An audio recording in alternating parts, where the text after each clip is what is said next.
খবৰ আছিলে আমাৰ এটা ইনপুট আছিলে সেই ইনপুটটোৰ মতে আমাৰ এটা অপাৰেশ্যন চলোৱা হয় সেইটো অপাৰেশ্যনত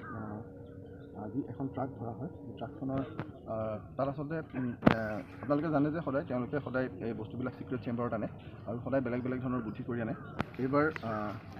যিখিনি আছিলে ড্ৰাগছখিনি আনিছিলে গিয়াৰ বক্সৰ তলৰ এটা চিক্ৰেট চেম্বাৰ যিটো গিয়াৰ বক্সৰ তলত আৰু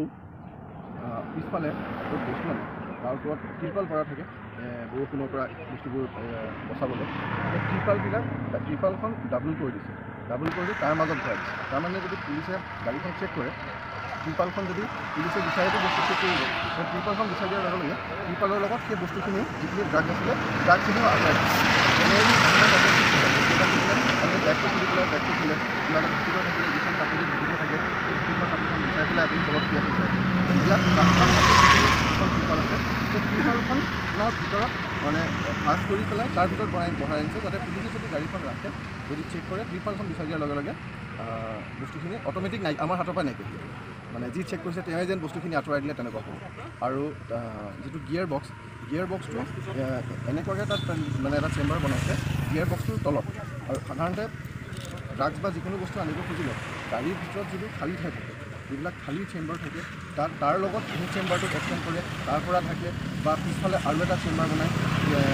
ড্ৰাইভাৰৰ কেবিনৰ পিছফালে এনেকুৱা ধৰণৰ বস্তুবিলাক কেবিনৰ পিছত বনায় য'ত ধৰিব নোৱাৰি এনেকুৱা ধৰণৰ লাইটৰ পিছফালে আনে এইবাৰ এইটো একদম সম্পূৰ্ণ নতুন টেকনিক এইটোত কৰিছে কি গিয়াৰ বক্সটো জেনেৰেলি এটা আমাৰ ধাৰণা হয় যে গিয়াৰ বক্সটোতো গিয়াৰডালটো চেঞ্জ কৰিব লাগিব গতিকে গিয়াৰ বক্সৰ তলত কি বস্তু থাকিব সেইকাৰণে গিয়াৰ বক্সৰ তলত এই বস্তুখিনি ভৰাই লৈ আহিছে এই বস্তুখিনি আহিছিলে আমাৰ অসমৰ এখন নেইবাৰিং ষ্টেটৰ পৰা সেইখিনি যিটো সদায় হয় সাধাৰণতে যিটো আমাৰ মেইনলেণ্ডলৈ যায় তাৰ পৰা য'ত বস্তুৰ দাম আটাইতকৈ বেছি এইবিলাকত এটা টেবলেট দাম ৩,০০০ টকাকৈ বিক্ৰী হয় সেই ঠাইখিনিলৈ গ'লহেঁতেন যিখিনি উন্নত চহৰ আছে ঠাইখিনি এইখিনি লৈ গ'লহেঁতেন আৰু আজি ইয়াত ৩.৫ লাখ টেবলেট ধৰা হৈছে আৰু ৩.৫ লাখ টেবলেট ধৰা হৈছে আৰু লগতে হিৰ'ইন ধৰা হৈছে হিৰ'ইনখিনি প্ৰায় ১ কেজি ৩০ গ্ৰাম হিৰ'ইন ধৰা হৈছে এই গোটেইখিনিৰ বজাৰ মূল্য হ'ব য'ত এইখিনি ফাইনেলি বিক্ৰী হ'লহেঁতেন তাত এইখিনিৰ বজাৰ মূল্য হ'ব প্ৰায় ১১৫ কোটি টকা 4টা মানুহ এৰেষ্ট কৰা হৈছে এই ট্ৰাকখন যাৰ নামত আছে সেই ট্ৰাকখন যাৰ নামত আছে কৰিমগঞ্জ জিলাত আছে সেই তাৰ নাম হাবিব ড্ৰাগছৰ কেছতে এই হাবিব নামৰ মানুহটো অলৰেডি কৰিমগঞ্জৰ জেলত আছে তেওঁৰ হাবিবৰ নামত এই ট্ৰাকখন আছে হাবিবৰ বাপেক হ'ল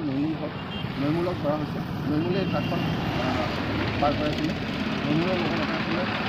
ফয়জুল আহমেদ বুলি এটা ল'ৰা আছিলে সেই মানুহটো ধৰা হৈছে লগতে আতিকুৰ ৰহমান আৰু এটা মানুহ আছে আমাৰ আন এখন ওচৰ চুবুৰীয়া ৰাজ্য জগজিৎ দেৱ বাৰ্মা বুলি এই 4টা মানুহক এই ধৰা হৈছে এতিয়া আৰু এই বস্তুখিনি এই ড্ৰাগছখিনি চিজ কৰা হৈছে 3.5 লাখ ইয়াবা টেবলেট 1 কেজি 300 গ্ৰাম হেৰ'ইন 4টা মানুহ এৰেষ্ট হৈছে আৰু এখন ট্ৰাক চিজ কৰা হৈছে আৰু এই ড্ৰাগছখিনি বজাৰ মূল্য য'ত ফাইনেলি এইখিনি বিক্ৰী হ'লহেঁতেন তাত এইখিনি বজাৰ মূল্য হ'ল 115 এইটো STF আৰু কৰিমগঞ্জ জইণ্ট অপাৰেশ্যন আছে থেংক ইউ